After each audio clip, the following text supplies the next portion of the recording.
Can you hear me just fine? Steven, can you hear me? Yeah, no problem. Okay, perfect. How you doing, Mr. Espinoza? I appreciate the call, man. I appreciate. No sweat, anytime. I always get back to you when you hit me by text. I know, appreciate you. So news was broke today. It's circulating around the boxing world that Deontay Wilder is headed over to Fox and for his pay-per-view. And I just recently, I didn't read the article, but I saw the headline and I skimmed through it on the boxing scene. And if you want, just give us a brief overview. Yeah, I mean, look, we've had a long history with Deontay. We've done a lot of good stuff together, come a long way together. And we're proud of the work we did with him. Mm-hmm. And while we love Deontay and think that Wilder Ortiz is exciting, high quality matchup. The deal on this pay-per-view, just to be honest, it didn't make sense for us. We were given a full opportunity to negotiate it and discuss it and explore the deal. But like I said, it didn't make sense for us. So we're disappointed to not be working with Deontay and Luis in this fight. Was there? Yeah. No. Was there any other conversation about doing dual? Not really. I mean, the reality here is, in any business, including in sports entertainment, there's some deals that work and some deals that don't. And that means that, sometimes you're going to have to pass on certain opportunities. That can be disappointing when it means that we have to let a big fight go. Yeah. But that's part of the sport. Don't hold it against Deontay or PBC. It's certainly, nothing negative or nothing bad in the relationship. Because we were given a full opportunity to evaluate the deal and to do the deal. And, we chose not to. So look, we've been in this sport a long time, almost 35 years. And, we feel like we know the sport as well or better than anyone. We've done the biggest events in the sport.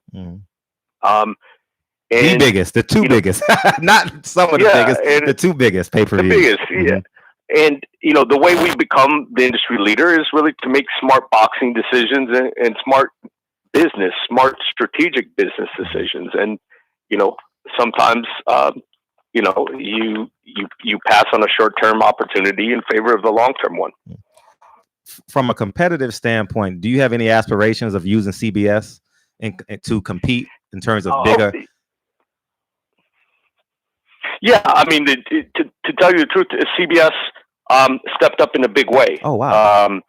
And, they were fully prepared to step up to it. And, we had no problem securing CBS's support, marketing promotion-wise, particularly CBS Network and CBS Interactive, which are, two, incredibly strong properties to support this.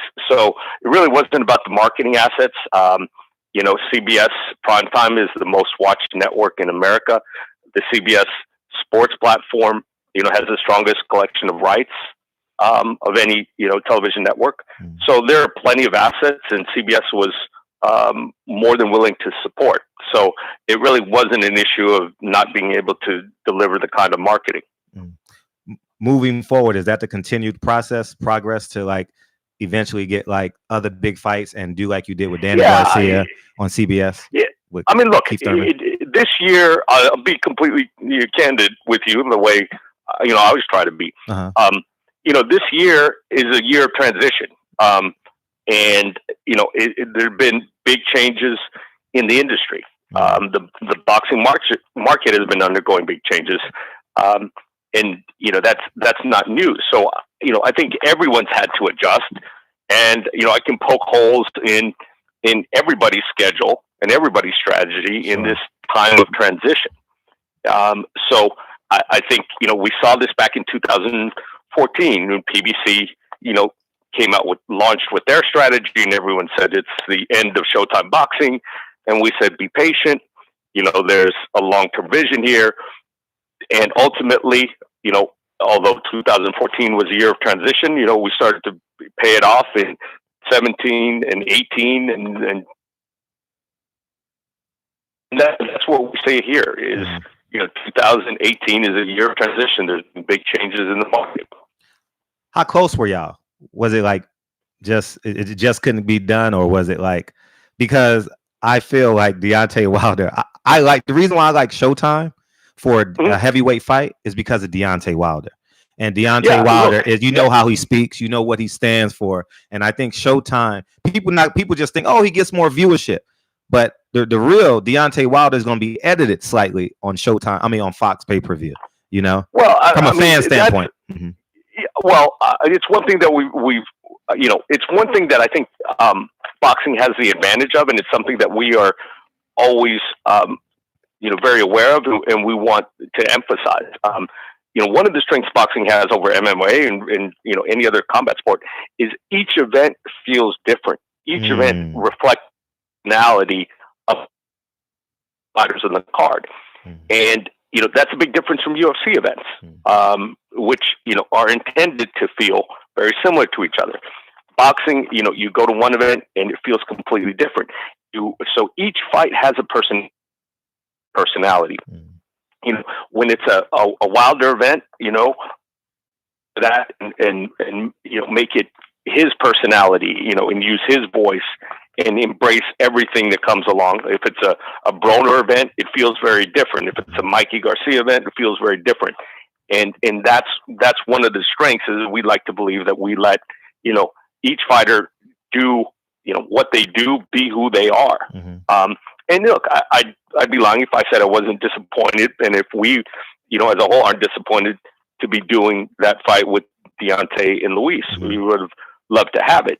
Yeah. But, there's a reason why we've been in this sport, for 35 years almost continuously, making us the longest running continuous network in anyone else who's in the sport right now. And the way that we have continued to survive and to thrive is to make smart decisions, principled decisions, and sometimes difficult decisions. And, this was a difficult one. And, we thought it was best, given being offered, that this is one that we allowed to go somewhere else. And, we get back to doing, what our primary goal is, which is trying to make the best fights possible on Showtime. And when the time is right, when appropriate, do the sport's biggest events on pay-per-view. Nothing has changed in terms of the strategy. Now, moving forward, you said this was a transition year. Is there any talent changes? Is there any presentation changes that you plan on doing with Showtime? I mean, look, it's a constant conversation, and it's look, it's a little bit different this year because no one knew how it was going to work between Fox and Showtime, and you've got other people. A lot of adjustment. I think next year, knowing what the market is, we'll come at it a little bit more strategically, a little bit more organized, a little bit more. And look, I know what people are saying. Certain people who have spurred it on, and I don't even get mad because it's so silly. I mean, if you follow our process as closely as you do, there are often these sort of these whole pay-per-views, because it's sort of like, okay, you want to figure out what's going on with the pay-per-view, and then you build schedule content around it. Now that we, the whole situation with Wilder Ortiz fight is finalized, resolved, we know what's happening with it. Then we'll move forward the rest of the schedule. From we're fit to the end of the year, I think we're going to have dates on Showtime. We've got a couple of special edition shows already announced, a couple more show boxes, and plus 2 or 3 championship events before the end of the year. Beautiful. And discussions. Losing you a little bit, Steven.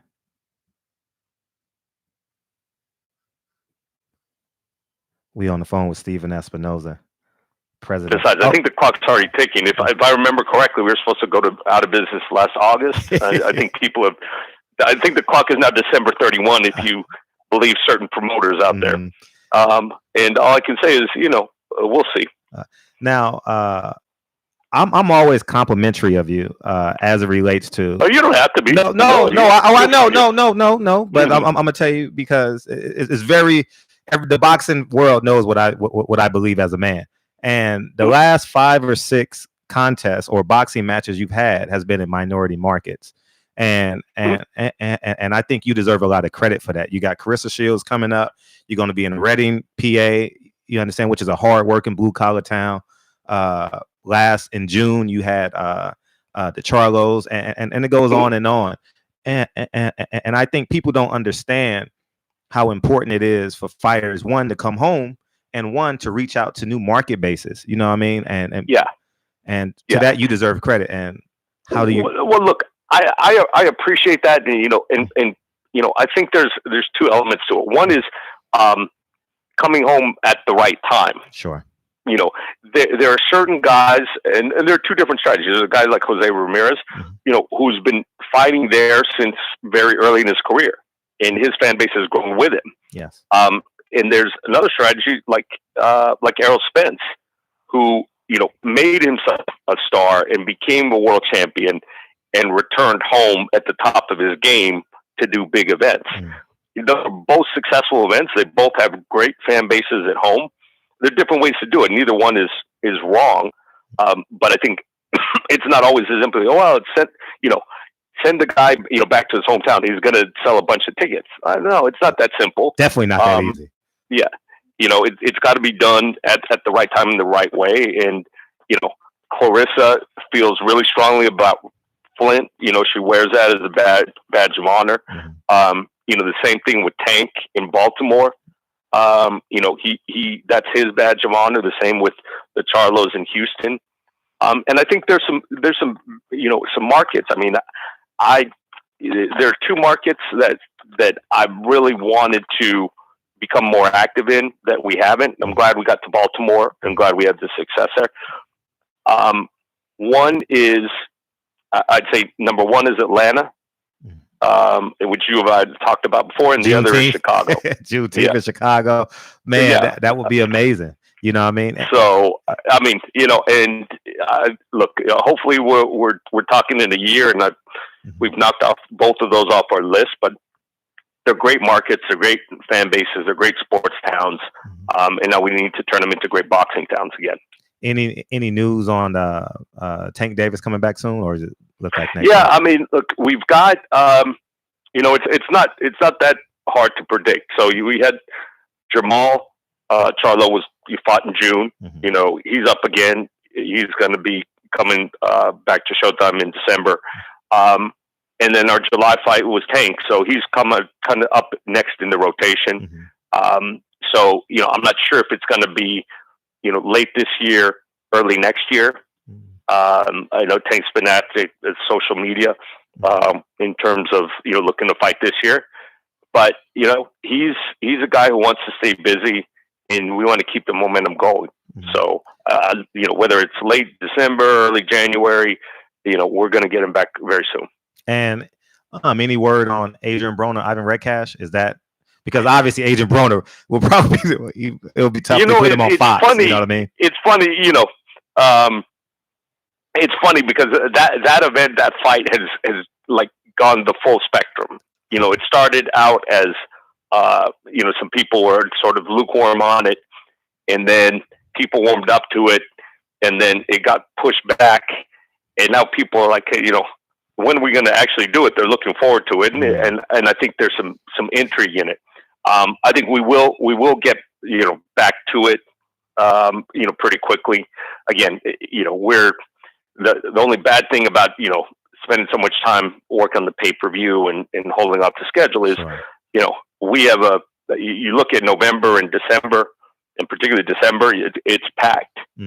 So I'd love to be able to do both Tank and Broner before the end of the year, but literally there's just only so many dates. So those are 2 guys that we're going to be seeing very soon on Showtime. When's the fiscal year end for Showtime? Is it calendar year or is it July, June 30th? It's calendar year. Oh, calendar. It's calendar year. Okay. Yeah. And now you have a new lightning rod. You got Hearn in this, man. Yeah, Hearn. 2020 is going to be a big year for Hearn. He's been on the list of up and coming prospects, for a while, and now is the year that he says he wants to make that leap from prospect to bona fide contender. Mm-hmm. So he's getting back. He had the promotional dispute, getting back busy again. Have a couple fights in him, and then I think you're going to see him on the eliminator level, or possibly title level, in the first half of next year. Certainly by the end of next year. Do you have any aspirations of having like a local promoter like Fox has, let's say, quote unquote PBC, Al Haymon, ESPN has Bob Arum? Are you interested in like the Lou DiBellas or anything like that? Anything similar to that? I mean, look, the reality is, I believe that the greatest, the deepest collection of talent right now in the sport is PBC. Yes, we are sharing them with, with Fox. But I still think they have the deepest talent pool, and like I said, they're the fact that they had their business decisions for taking this to Fox, doesn't change our relationship.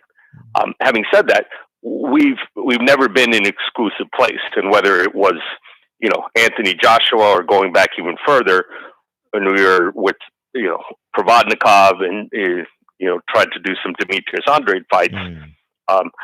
We've always had the freedom to pursue, other fighters that might be outside the PBC stable. I think Jaron Ennis is a good example. We're not going to have any problem getting him fights, and we've built him this far, and we're going to continue building him. I think he's got a lot of upside. Now you did Earl Spence. I mean, and quietly, I mean, the other thing is I still feel that there's a tier of young guys, I mean, that are a little, maybe not underappreciated, but actually I think the current talent breaks out in two categories. You have some fully mature guys, the Spences, the Porters, the Wilders, the Thurmans, who are fully mature. And then you've got a real interesting young class of guys from Tank to, people, as we've seen with Julian Williams. One loss does not define a guy, no matter, how surprising it is. And I think you put Erickson Lubin in that class, he's still really young. David Benavidez is really young. So we have not only a class of talent that's fully mature, but there's younger guys, 25 and under, absolutely, who are still building in their careers with a lot of upside. Do you have any aspirations of signing the young kids to like multi-fight deals so it doesn't? So look, because you did Earl Spence's first fight, I believe, in LA, right? When it was on that Olympian card, right? Yeah, I remember that. We did that. We did he made his pro debut. I'm not sure there's been another pro debut on Showtime, at least not in the recent past. It's something that we will have to consider. It's a super competitive market right now. So if that means we need to be a little bit more aggressive on contractual fights, then that's what we'll do. But I think the majority of guys, we want to be with people who recognize the value in what we're doing, not because they're tied to a contract. And again, and that's why in this situation, I'm not upset at Deontay or PBC. We've never had a multi-fight deal with Deontay. We've talked about it from time to time, but we were able to do 12 fights with him without one. So I have no issue. People are, I've seen some comments about loyalty in Deontay. I've got no issue with Deontay's loyalty. He's a very loyal guy, and he wouldn't have done 12 fights with him, if he wasn't. So this doesn't change my outlook on those guys at all. What's your reaction to Anthony? I haven't spoken to you or seen you in a while. The Saudi Arabia Andy Ruiz Anthony Joshua fight. Look, You don't have to hold back. I don't hold back. You don't have to hold back. No. You're right. It's like it's so complex an issue because Sure. people remember the Rumble in the Jungle without realizing that there were, or remembering that there were political concerns around that fight as well. Mm-hmm. That wasn't without its controversy. No one remembers that. And I'm not saying that I'm going to give everybody a pass for going to Saudi Arabia. But I think if you're going to Saudi Arabia, let's call it what it is. Mm. He went there not because it's a great opportunity to open up a boxing market. It's it's not some new hub of sports. It's for money. Mm-hmm. Let's be honest. Mm-hmm. Okay, like in Vegas, you can say there's great history for the events there and an ambiance. In New York, you can say there's great history and you want to go there because it's the world stage. Okay, you're going to Saudi Arabia to a temporary stadium outdoors because they paid you a bunch of money, which is not a bad thing. At the end of it, look, I'm all for fighters getting paid, but let's not pretend it's anything but that. Let's not pretend there's a lot of stuff to do out there and say that you're going to go catch a show, have a great dinner, hit the club afterwards. Yeah, it's not that. But do I begrudge them having a fight there? No, just let's be honest about what it is. Have you ever negotiated with Saudi Arabia for a fight? It's one thing. Like this is the only time. As long as I've been in the sport, which I'm going to tell you is going on 20 years now. There's always been whether it's Dubai or Abu Dhabi or Saudi Arabia, like all these places are saying there's always been this rumor of big money to lure events there. So I got pulled into it a couple times, back in the Tyson days and otherwise, and it never came to fruition. So I can't say I've negotiated successfully over there, but I've negotiated. Did you ever put your bid in for the domestic rights of that fight, or was that ever? I know I asked you at the last fight. Was that ever an option for Showtime because you had? Anthony no. It's not a conversation. I know there's a lot of conversation about what matchroom fighters can and cannot do. But the reality is we never gotten an inquiry or an offer, from Matchroom since DAZN launched. We've done a couple opportunities. The most obvious one, which is Dillian White, when we picked up that fight, and that was because his team reached out because they weren't happy with the offer they were getting from DAZN, and we were happy to put that fight on. But that wasn't, through Matchroom. That was facilitated by Dillian White's team. Now, obviously, Eddie Hearn is going to be one of the first people to click on this video and read that boxing scene article. Honestly, Eddie Hearn loves my channel. And he's going to say, oh, we got Steven Espinoza. And you respond how? I mean, got him? Like no, not got him. But it's going to be a feather in his cap that you didn't get the Deontay Wilder fight. He's going to say, remember he said Showtime is going to close its doors a few months back. Yeah. I mean, I just got to say, he's absolutely right. We're packing up our things as we speak. I'm putting away all the Emmys, all the awards, all my records, all the photos of big fights, actual big pay-per-view events that happen in places like Las Vegas, putting all that away because, we're closing up shop. As a matter of fact, we're going to have a big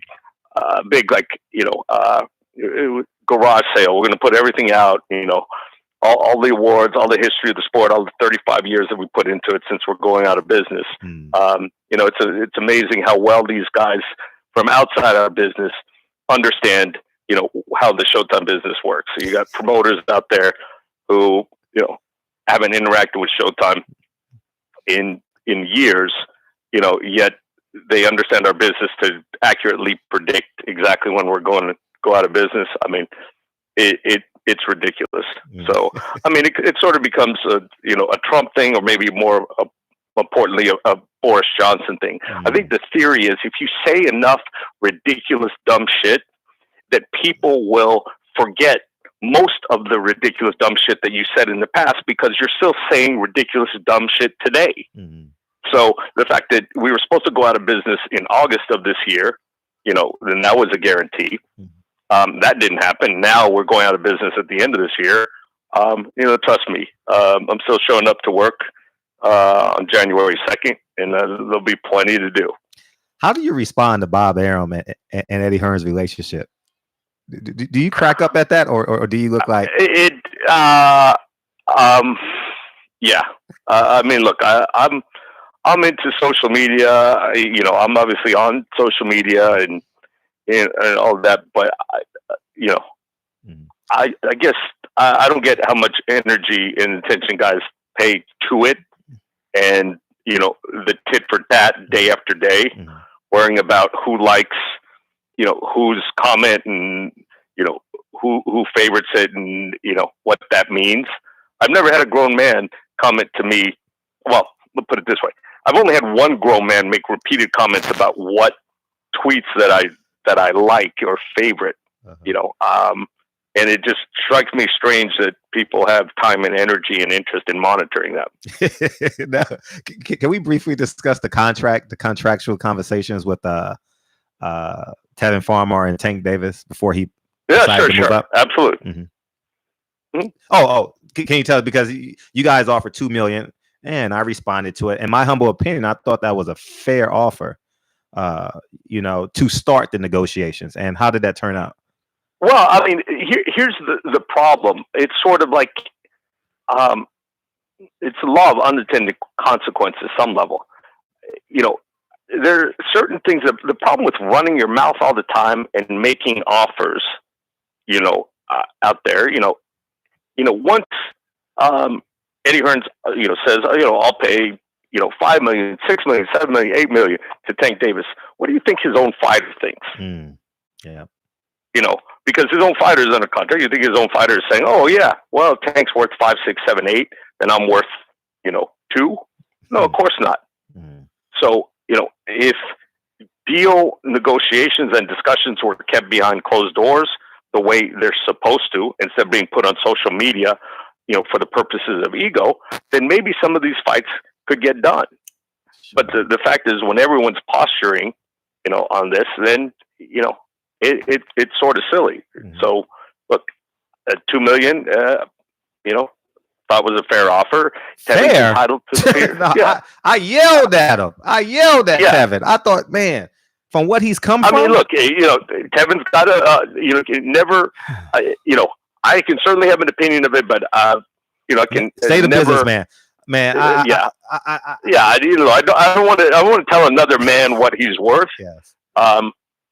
But at 130, the $2 million check at 130. Yeah. 20 miles from your house, basically, right up to 95, wherever the fight's gonna be. Come on, man. Right. In my opinion, I thought he personally should have sat down because his contract is up with the zone, obviously. And from a technical standpoint. And one guy, I mean, clearly, Tank has answered the question about whether he can sell tickets and and be a draw, and he clearly can. And it's not going to take at least based on what happened in July, a top tier big name, to do it. Yeah. The Tank has drawing power, and that with that comes, additional clout. With it comes, additional leverage. Yeah. But that's one fight that should be a lot easier to make than it has been. Yeah, Tevin Farmer should have hustled y'all and threw a rematch clause on that sucker. You know what I mean? Give me $2 million and $2 million. If I win, give me 3 or 4, whatever it takes. You know what I mean? Like I just think that was just, but my fight coming down the home stretch. What's your reaction to the zone saying they're going to be more fiscally responsible moving forward? Again, it falls in the category of, I'm not sure which wind is blowing over there because you hear so many different things coming out of there. Look, some of the offers that they have out in the market now are every bit as ridiculous as the offers they've been making in the past. So I certainly haven't seen anything different. But there must be someone over there, doing some sort of calculation or basing their value of the fighter offers on something.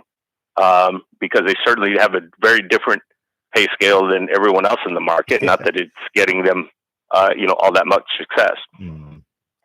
Any word on Gary Russell or Gary Russell Wheel Santa Cruz? Can we get that? I mean, that's yeah. Look, I didn't see that coming. Uh-huh. I think that's the first as far as I'm concerned. Mm-hmm. But I think that's a very makeable fight. Mm-hmm. And I think Leo's going to be fighting before the end of the year. And I think the next fight for Leo is going to be a big one. Really? Yeah, I think Okay. I think he wants to get back in and do a quick turnaround and get a big fight. You mean next fight after this fight? Yeah, after this one. Yeah, okay. I'm sorry. Okay. The next fight after this one. Devil's in the details, huh? yeah, exactly. Yep. Okay. Yep. J-Rock is still an option, and moving forward, what fights would you actually like to get?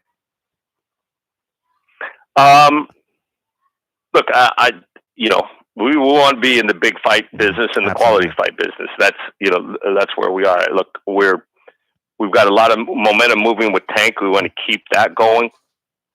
We want to start working and focusing on a little bit more on, that next wave. Not that we're abandoning the current wave, but there are guys, a lot of guys, who are under 25 that are that next wave of talent. So we want to start looking at those guys as well. Now, we'll wrap us up. I know you gave me 32 minutes, man. Look, and to that point, I mean, I mentioned, Stephen Fulton and Chris Colbert, but you can look at Mario Barrios, David Benavidez. I mentioned Erickson Lubin's only 23. Yeah. Gervonta is only 24. Brandon Figueroa is 22. Carlos Valderas, who's a little bit early in his career, still in 23. There's a good wave of young talent, all 24, 25 years and under, that I think is going to be really exciting over the next few years. What heavyweight excites you right now? Young heavyweight. I mean, you've Franklin got kid that's on your undercard. Right? Franklin.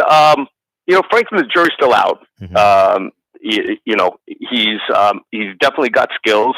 I think we're still looking for him to put it all together. And Otto Wallin, the reason we were looking to put him on Showtime is because we thought that he had in him the kind of performance that he put in against Fury. So I can't say that we were completely surprised, and I think he can. I don't think it was a fluke. I think he's a good, solid boxer, good size. He's a great size matchup for Deontay, and I'd be curious, to see what happens in that fight down the line. We'll wrap up, man. You gave me 33 minutes. I know you're one of the most busiest men in New York, man. You called me from that 212 area code, man. I'm like, this motherfucker in this high rise working. You know what I mean? No, you're right. I'm gonna go home and get dinner. Now, but I want to tell everyone, no matter what goes on in boxing, and we all know what goes on behind the scenes, you've always been fair to me, and I want to say thank you. And for what you're doing for boxing, going into these markets, celebrating Carissa Shields, the most decorated boxer in the history of the sport, taking Charlo home, honing Tank Davis, making him a man. It's beautiful. Well, no, I'm serious. He took a lot of grooming now. Come on. Yeah. Oh, no. He's had a lot of conversations, and, I think he keeps his head on straight, and the sky's the limit for him. And I'll tell you, you mentioned Clarissa Shields, which reminds me, just because we did a hype video with them, because when you and I talk, we always got to work in the hip hop angle. Yeah, we always do, right? Free Nick Mills. There isn't a bigger boxing fan, and not just a fan, but he trains for real than Dame Lillard.